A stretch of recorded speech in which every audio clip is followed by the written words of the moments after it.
हे एक मॉड्यूल पकडलं गेलं होतं. त्या मॉड्यूलचाच हा हल्ला भाग होता का? तर आतापर्यंत जी माहिती आलेली आहे, अनेक जण पकडले गेले.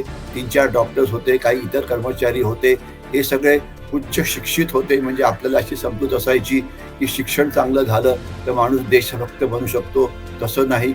शिक्षण चांगलं असून सुद्धा असे काही लोक आहेत, की जे भारताच्या विरोधात, देशाच्या विरोधात काम करतात. तर म्हणजे त्याकरता शिक्षण पुरेसं नसतं. त्याकरता चांगले संस्कार असायला पाहिजे. तर असे सुशिक्षित लोक त्यात पकडले गेलेले आहेत आणि असं म्हटलं जातं, की काही याच्याशिवाय अजून सुद्धा फरार झालेले आहेत किंवा पळून गेलेले आहेत. तर महत्त्वाचं असं आहे, की जे पळून गेलेले आहेत त्यांना आपण लवकरात लवकर पकडावं.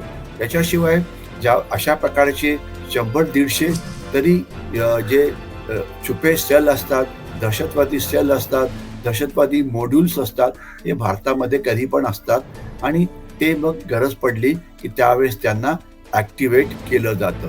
तर हे अशा प्रकारचे जे सेल भारतात आहेत, मॉड्यूल्स भारतात आहेत, त्यांना आपण गुप्तहेर माहितीच्या जोरावरती आपण त्यांना पकडलं पाहिजे, ज्यामुळे दहशतवादी हल्ला किंवा दहशतवादी कृत्य व्हायच्या आधीच आपण त्यांना पकडू शकतो.